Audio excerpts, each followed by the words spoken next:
La naissance du prophète Mohammed, paix et bénédiction sur lui, en l'an 570, a été précédée par de nombreux événements historiques, sociaux et spirituels.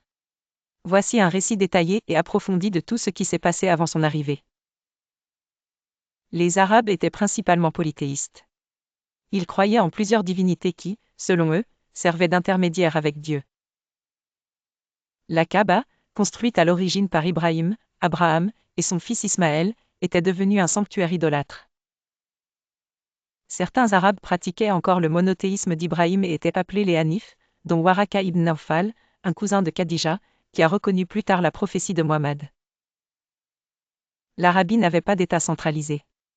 Chaque tribu fonctionnait de manière indépendante, avec ses propres règles et coutumes. Deux grandes puissances dominaient la région. L'Empire byzantin, chrétien, qui contrôlait la Syrie et une partie du nord de l'Arabie. L'Empire perse, zoroastrien, qui régnait sur la Perse, l'Irak et le Yémen. L'Arabie était stratégique pour le commerce entre ces empires et l'Inde. La société était divisée en tribus, et l'honneur familial était fondamental. Les guerres tribales étaient fréquentes pour des raisons d'honneur, de vengeance ou de territoire.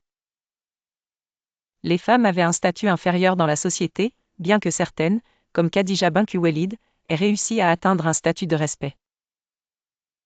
L'esclavage était pratiqué, et les prisonniers de guerre étaient souvent réduits en esclavage.